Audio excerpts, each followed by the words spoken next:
Hey everybody, Anthony Tilley here and welcome to the Solopreneur Show.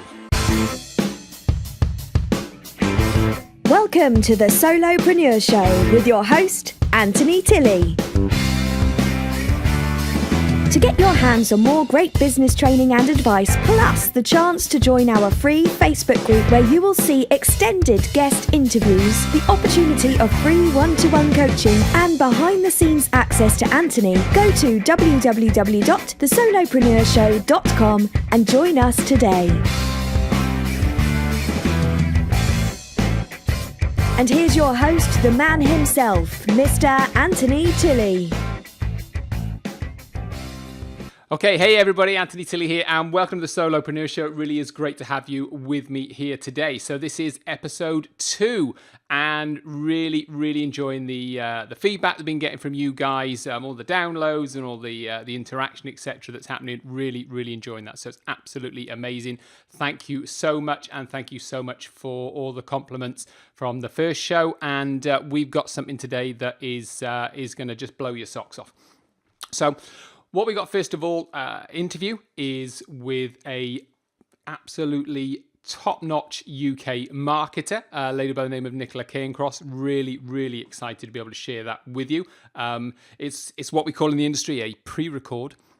So I'm learning all the lingo already.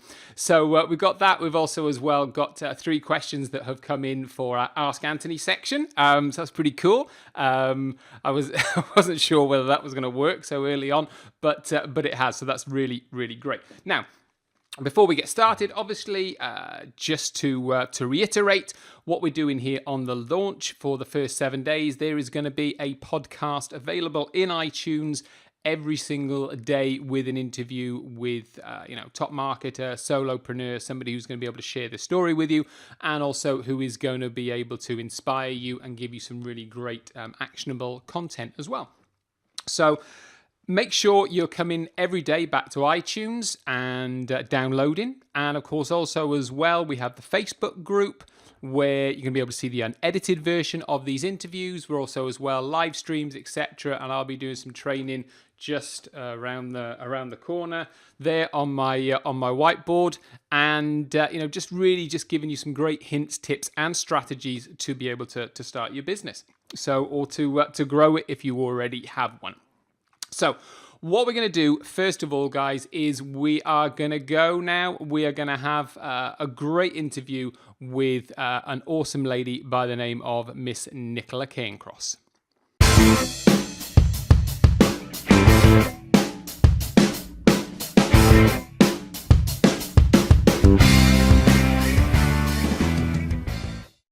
Okay, so I'm joined today by Nicola Cairncross, who is a UK marketer. She's a podcaster, she's an author, she's a speaker, she's a social media expert, and she's a mother.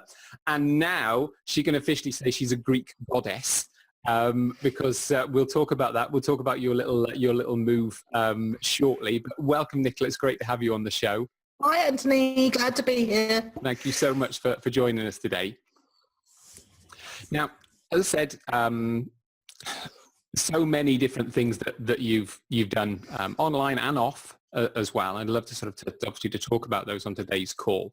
But the thing is, I'm doing these shows, it really is amazing the different stories that people have. Everybody has an incredible story, even if they don't think they have. Everybody has an amazing story, and you certainly do. So just could we kick off and just really give us a little bit about yourself and about your background and what's brought you to the point where you are now? Okay. All right. Well, basically, I was an imaginative child, read a lot, really creative, but had no expression for that really.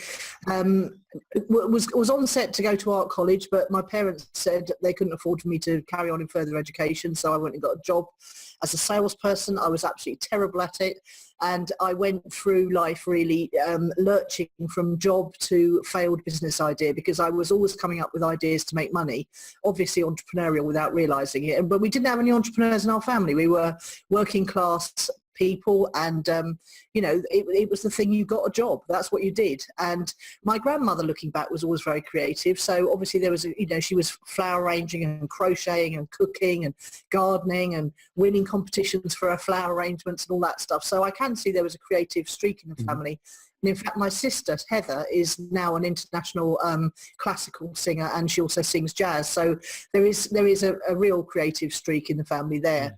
But never any expression for it, never any mentors, never, I did attract a few mentors looking back. I worked for a doctor who used to encourage me to think differently. He was an amazing guy, but I was 19, he was in his 50s, and I worked for him as his receptionist. And looking back, he was trying to encourage me to be more than I was, or do more than I could. But yeah, failed admin job to secretarial job to pathetic sales job. really tragic, And I got to the age of 38. I'd had some minor success in that I'd talked my way into a sales role in a recruitment consultancy that worked for the music industry. And as my husband, I just met my husband then, and he was in the music industry as well. So I started to flower a bit in that kind of environment, and I ended up recruiting a whole team for Pioneer LDC when they came to London.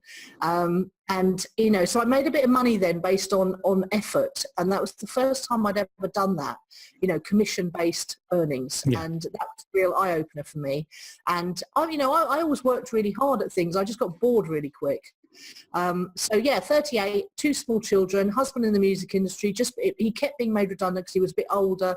He was the marketing man responsible for the Jive Bunny phenomena, if you remember that. Yeah.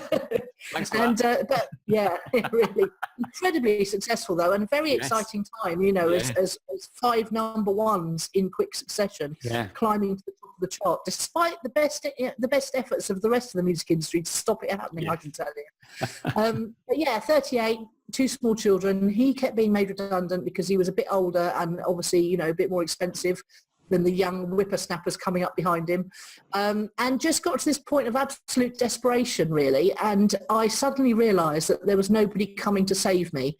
My husband couldn't save me. There was nobody, no knight in shining armour. I really it hit home with. I remember the day specifically, when it happened, and. I just thought, damn, if it's to be, it really is up to me. And I'd done no personal development whatsoever up until that point. Yeah. So I went to get a job, and I was told by I'd run, we'd had a record company, we'd had a DJ management company, not very successful, but a little bit. And I was suddenly looking for secretarial jobs again. And I remember the feeling of, my God, how can this happen? I've got so much potential inside me. I know I have, but how do I express it? How do I bring it out? How do I get other people to realize it? And as is the way, the moment you start taking 100% responsibility for your life, doors start opening and people start appearing. Mm-hmm. And literally within 2 weeks of that, I was driving along the road, the A40, that comes into London past all the really boring bits. And it was rainy, it was grey. I'd just been for another blooming secretarial interview an aggregates company in Acton. And I remember it because of the alliteration. And it was piles of grey stone. And I was trying to sell myself to be the PA to the MD of this company that I cared nothing about and just really wasn't excited about at all. Yeah. But I was desperate. We were desperate. We literally couldn't pay the rent at the end of the month. And and then literally that week I applied for a job as a PA to an MD of an entrepreneurial antiques company. That's how it was described. And I thought, oh, that sounds good. Right. And it was a guy called Benny Gray, and he was incredible. He owned about 12 buildings around the country. He owned Canalot Production Studios in London, Gray's Antiques, Alfie's Antiques, Ardnasig Hotel in Scotland, and I went for this interview, and it was in a Gothic mansion in Highgate, and it was an amazing place. He was an amazing person. He looked like Doctor Who. He wore long black velvet coats with big scarves, and he had lots of grey hair. He was incredible. And he gave me the job. I mean, there's such a great story behind that, but basically he gave me the job, and not the job as his secretary. He said he gave me my first paradigm shift. He said something to me that changed my world. And that's what a paradigm shift is, when it gets you to see the world differently. Yeah. And he said, you'll make a terrible PA. You are not a secretary. He said, you are management material, because I'd done quite a bit to impress him in between the first interview and the second interview. Right. And he said, you're management material. He gave me a job at 20 grand, which was 4 grand more than the job I'd applied for. He put me to work on the Monday converting a cellar underneath Gray's Antiques in London into a retro cafe. Wow. He had no idea that I knew how to do any of that. I didn't know how to do any of that, but I made it up as I went.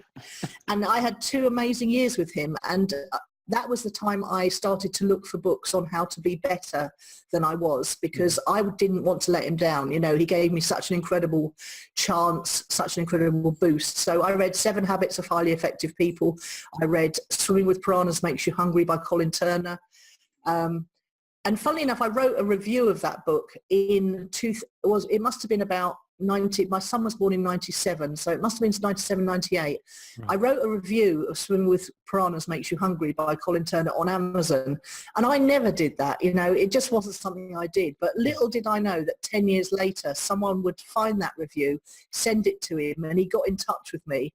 And I interviewed him for my podcast. He gave me 200 copies of the book. I mean, you know, just jumping forward a bit, that's the kind of, I always think of it as like ripples in a pond. If you take some action, something will happen from that action, and you've got no idea what it is or when it's going to happen. But it was, another amazing experience. And that's the thing, you know, once I started reading these books, once I started doing the exercises in these books, once I started putting things into action, my life started to change radically and really quickly too. It was like the law of attraction sprang into action because I was taking action. Yeah. And part of that was learning how to build websites. I built my first website in 95. I got a book called HTML for the World Wide Web by Elizabeth Castro. I'll never forget it. And I was fascinated by how you could write a line of code on a page and it would turn into pictures that could be seen by everybody else on the internet. And I had no idea that in 95 the internet had only just been made public. Yeah. So I was there, you know, 20 odd years ago, making simple little websites. And that's one of the things I did for Benny. And it just led on to an enduring fascination with the web, really, and how you can reach people and sell things. Remember, I had that entrepreneurial spirit bubbling away underneath. And I just made Benny so much money in the 2 years I worked for him. And then I went off, I was headhunted by another entrepreneurial antiques guy down in Sussex, which is where I was living by then. Right. And one thing just led to another. As Steve Jobs says, you just can't connect the dots. But as long as you're proactive and doing the best you can and trying to grow as a person, things will happen. Absolutely. It's interesting hearing you say that. You know, obviously I've been interviewing quite a few people recently, and you know, a lot of people like yourself. And there's a real common theme is coming through this, and it is very much about the self-development, about, you know, the reading the right materials, and as you say, just basically taking responsibility and just going for it. You know, everybody's pretty much the, you know, very, very similar things in different ways, but it's a nice thing for people listening to the show to hear that proof that everybody's got this thing in common.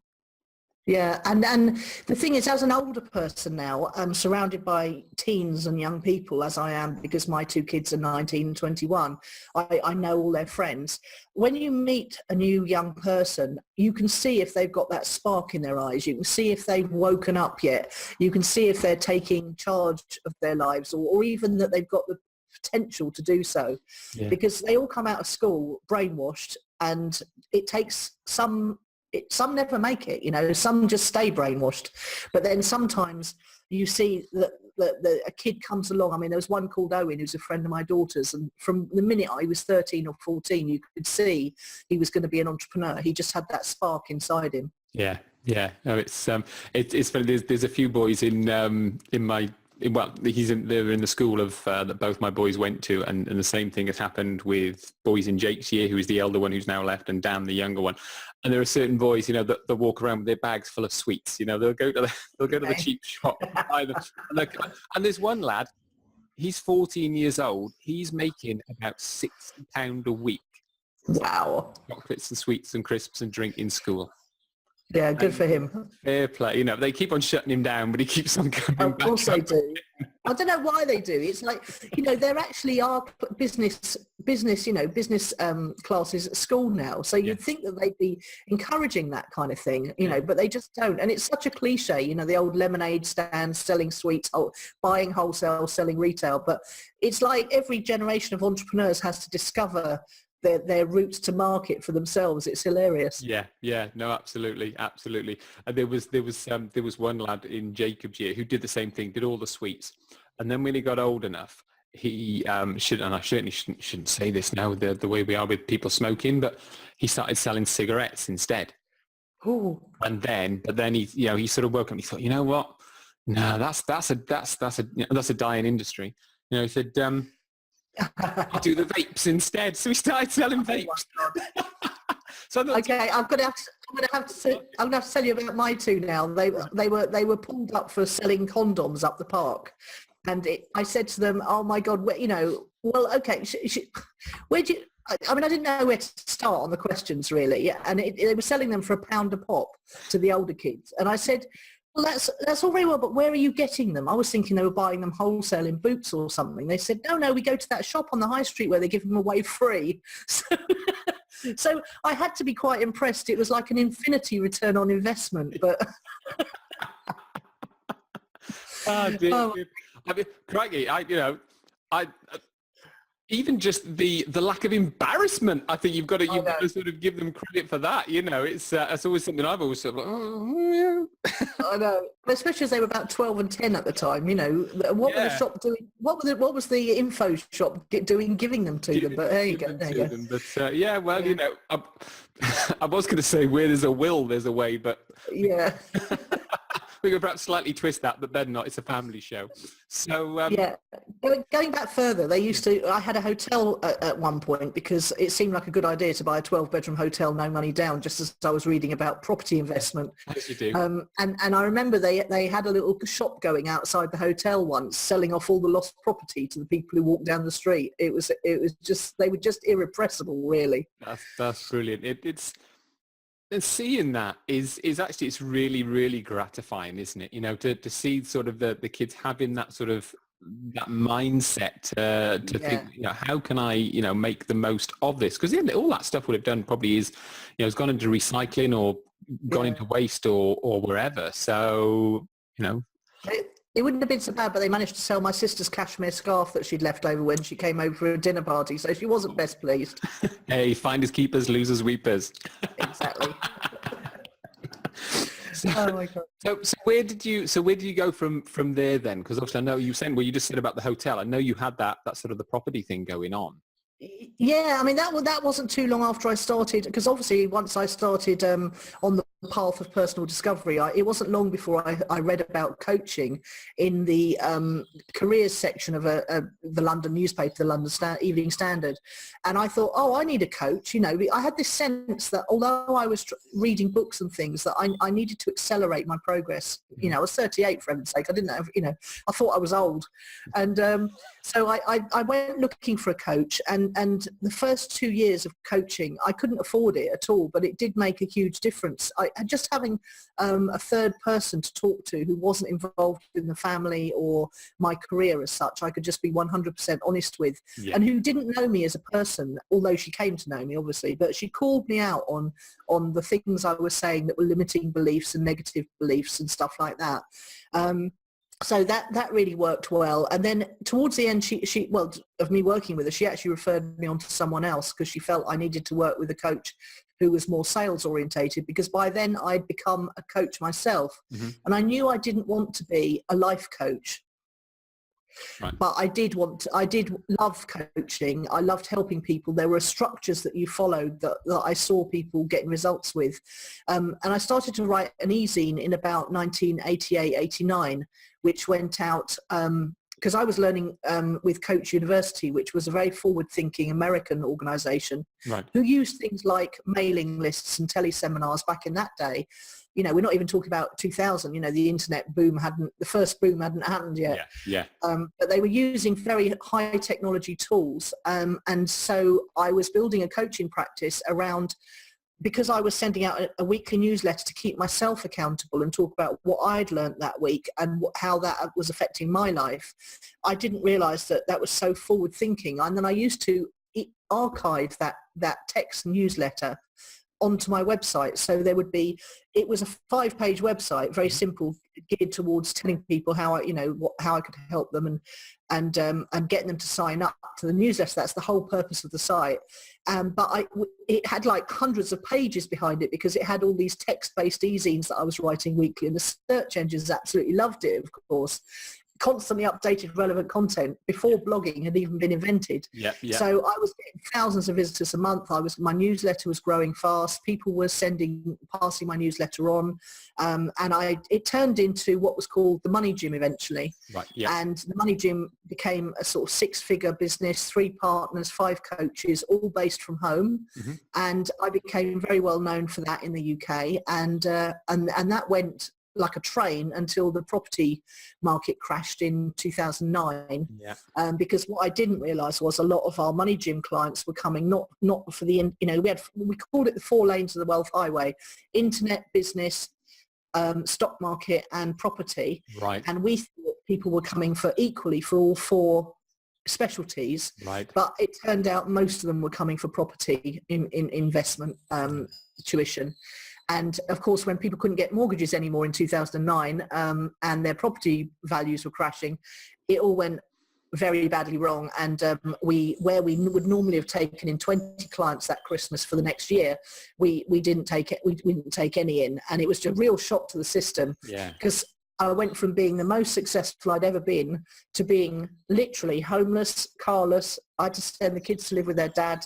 I didn't have an income apart from a few personal internet marketing clients, mentoring clients, and it was horrendous, So I had to pick myself up and start again in 2010, and it took me longer than it should have done because I didn't realize what I'd done to become successful the first time. I felt like it had happened by accident, and I didn't realize that it was my mindset and my actions that had caused it, and that I could do that again. I just thought like I'd had a side swipe, and that was the end of it. It's interesting to say that there's a couple of people I've spoken to recently on the show who've had bad experiences and lost a lot of money, etc., but like yourself have come back. So if there's somebody listening to this show, because people listen to the show or watch the videos inside of the group, and as I said, everybody's got different stories, everybody's got issues to overcome. Some of them already have, and some of them haven't. So for those people that perhaps are below the bar at the minute, who haven't overcome them, who have had an issue and want to get back to where they were, what sort of advice would you give them?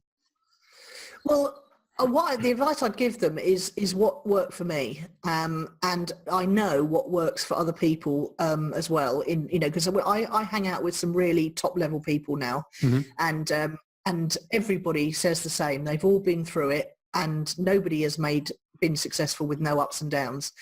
The things that seem to work the most are again taking full responsibility, journaling. And it's being scientifically proven now. Literally this week I've come across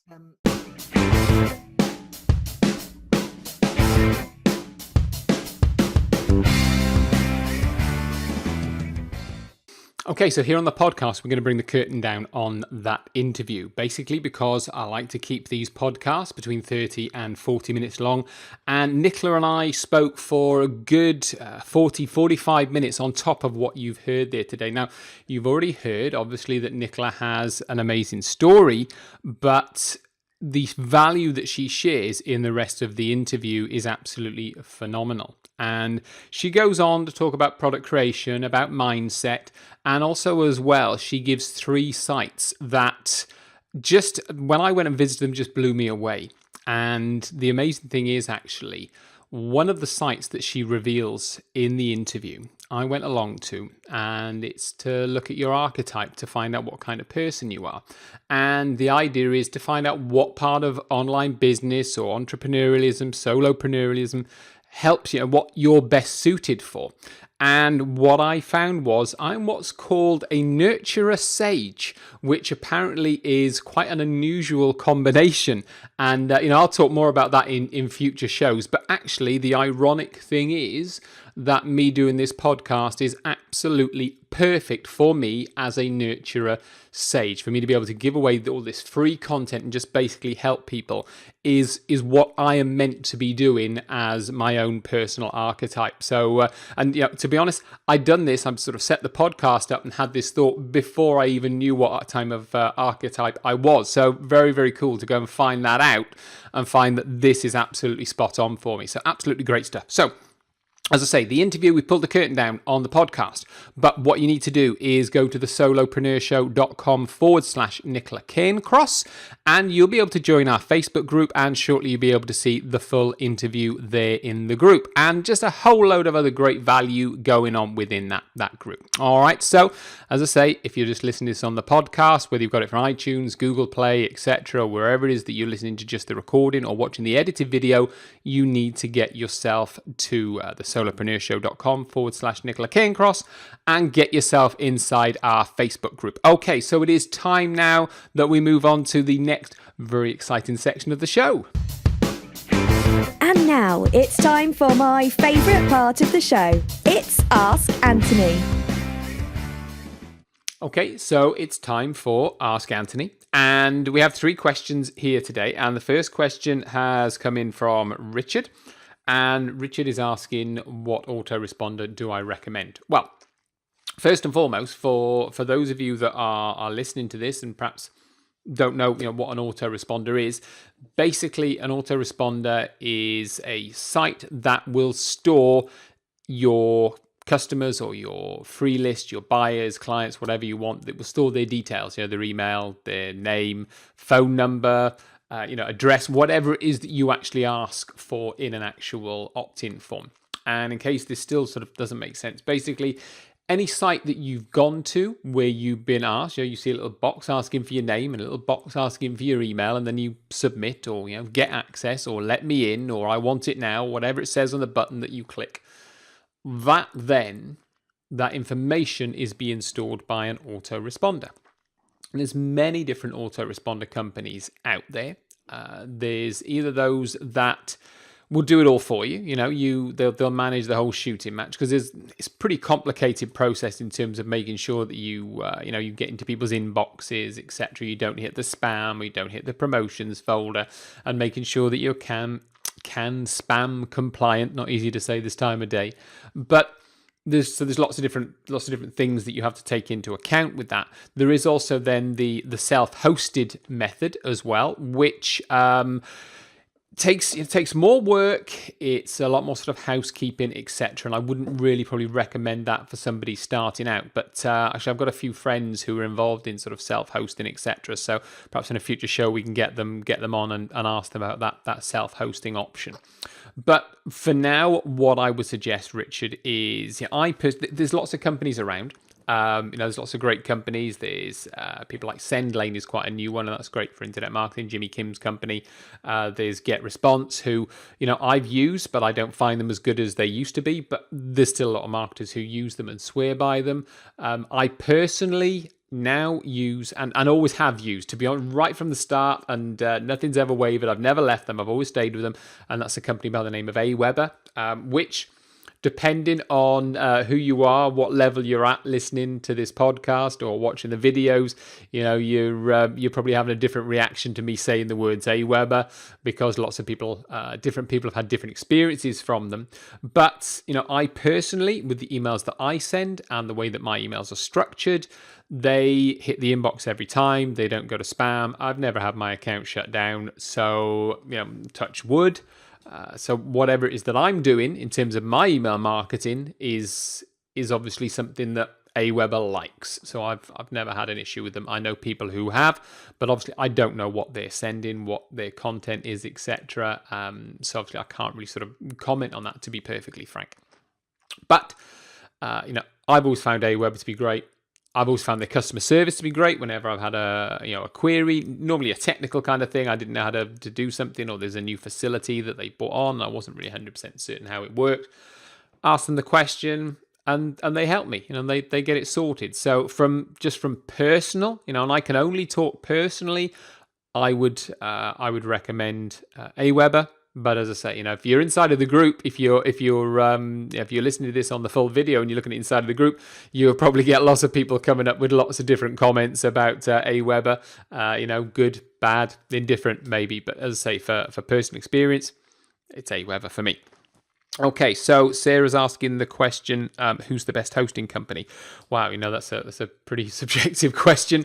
Again, whoever, everybody's going to have their own different favorite. So again, on these shows, guys, I can only speak from experience. Okay, I'm not the oracle. I don't know absolutely everything. Fortunately, from the amount of different things that I've done online, and with my own particular archetype, which I've discovered recently. One of them, I think, sort of as I said, is nurture a sage, and part of that sage side of things means that I have to know absolutely everything, which probably explains why I've never been keen to outsource. I do it, and I pick the people who do work for me very, very carefully, but that sage side of me means that I want to learn everything I possibly can. It's the same with this podcast. On the launch here, obviously we're in the 7-day launch. I've done all of this to do with the podcast. I didn't set up the site myself, I'll be perfectly honest. But all of the recording, the editing, getting it all onto iTunes and to Google Play, and using the hosting, etc., etc. I did the whole thing myself, which I know, there's a lot of people out there, just going to be shaking their head saying, you're absolutely mad, as a few have already said to me. But I like to learn everything that I possibly can. If I learn it, I know how to do it. That means then that I can teach it. So, hey, who knows, perhaps, in a few months' time, there, you may see Anthony Tilley's podcasting school or something like that. But I like to learn everything that I possibly can. It means then that I can pass on that experience with real world advice for people. So, hosting though, for me personally, I've got a couple of different things going on, a couple of different sort of hosting companies, but the one that I would recommend, and I've used them for a lot of my stuff over the years, lots of sites, and never had a problem or an issue, is a company called D9 Hosting. Again, if you're listening to this at the solopreneurshow.com/Nicola Cairncross, I'll put a link underneath for D9 Hosting. Paula and Dan, they're absolutely superb. The downtime is minimal, which is a really sort of key important thing. They're always there whenever I need any help, and I normally do, let's say, because I like to do things myself, so I'm there asking these questions, etc. Paula has agreed actually to be on the show at some point in the future, so I'll get back in contact with her and get her onto the show, because she's a lovely lady, very, very knowledgeable. Dan, great guy, again, huge amount of knowledge, so one of those guys probably come on the show and can talk more about hosting. But for me, it's D9. They're not the cheapest, but you get what you pay for, and what I pay for is great service and people who are there to help me when I need them, and that's what I get. So that's basically the answer to that question. Okay, and the third question. This is a really simple one. I like this from where are we? Sorry, from Will. Will has asked, what's the microphone I'm using? Okay, so Will, this is let's try and bring it in here, see if I can get it on the camera. This is a Rode Podcaster, and it's now, the sound is probably waving all over the place. If you're listening to the podcast alone, I do apologize. So this is, it's called a Rode Podcaster. There's USB on the back there. You can get them with different bits that go into sound boxes and things like that. But I went out and bought this. I had a previous microphone, I think, which was an ISK, which was okay. It was great. I've used it for years. But there was a buzz. There was like this hum, and I just couldn't get rid of it. Didn't matter what I did, all the testing I tried, I just couldn't get rid of it. And I think it was perhaps just something in the mic or something in the old USB lead, something like that. So I bought this, and I'm now desperately trying to remember how much I paid for it, even though it was only a few weeks ago. I think it was 120, 130 pounds, something like that. Got it from Amazon. Really, really cool microphone. Again, actually, I'll tell you what I'll do. I'll find the link. I'll put that in the page for you as well. Make a note of that after the show. So Yeah, Rode Podcaster, really great microphone, came highly recommended. So there we go. So that's a nice easy one, isn't it? That's a nice simple one. So, okay, so I hope I hope those three answers have helped you guys today in some way, shape, or form. And the great interview as well that we've had with Nicola. Just an absolutely wonderful lady. Again, I'm not going to edit this little bit here, but so you've got a choice here. It depends on where you are, what you're doing. But if you're listening to this on the podcast, you listen to the audio, or you're watching the edited video on perhaps on my Facebook page or maybe in the YouTube channel, the interview was just 20 minutes long with Nicola. But there's a lot longer. There's a lot more to be had. So you need to go to the solopreneurshowcom/Nicola Cairncross, and you can join the Facebook group, which is where everything is happening. That's where it's all kicking off. And you want to get yourself into there, because actually, and you wouldn't have heard this if you listen to the edited version, Nicola talks about some of the Facebook groups that she's in, and the recommendation she makes is to get inside of these groups where you're going to be with like-minded people who can help you and create positivity within your life and just share best practice as well. So that's one of the things that I'm looking in. There's a bit of interactivity as well for those people that are in the group who have knowledge to share. That would be absolutely wonderful. So if you're listening to this and you have knowledge to share, even more so, please get in that group and go in there and help people. So obviously, as I said, if you're inside the group now, obviously that's great. You've heard the whole shooting match, and thank you very much for joining the group. It really is very much appreciated. So, as you know, we are in the 7-day launch mode here. So this is episode 2. So make sure as well when you go to the solopreneurshowcom/Nicola Cairncross that you subscribe to us as well, so you get the notifications each day when they're coming out. Because what we're doing, there's a podcast every day for 7 days, and then at the end of that, we then go to one a week. But there's obviously going to be a lot of great stuff as well in between that inside of the Facebook group. So that's where you want to be. All right. So I think, guys, that probably about covers it. And I will see you tomorrow. And don't forget, as I say, solopreneurshowcom/Nicola Cairncross. Get yourself inside the group. Like us, share us, comment, leave reviews on leave reviews on iTunes for us if you could. That would be absolutely amazing. Just really to help spread the word. And I really hope you've enjoyed the show, and I will see you tomorrow. Cheers. Bye now.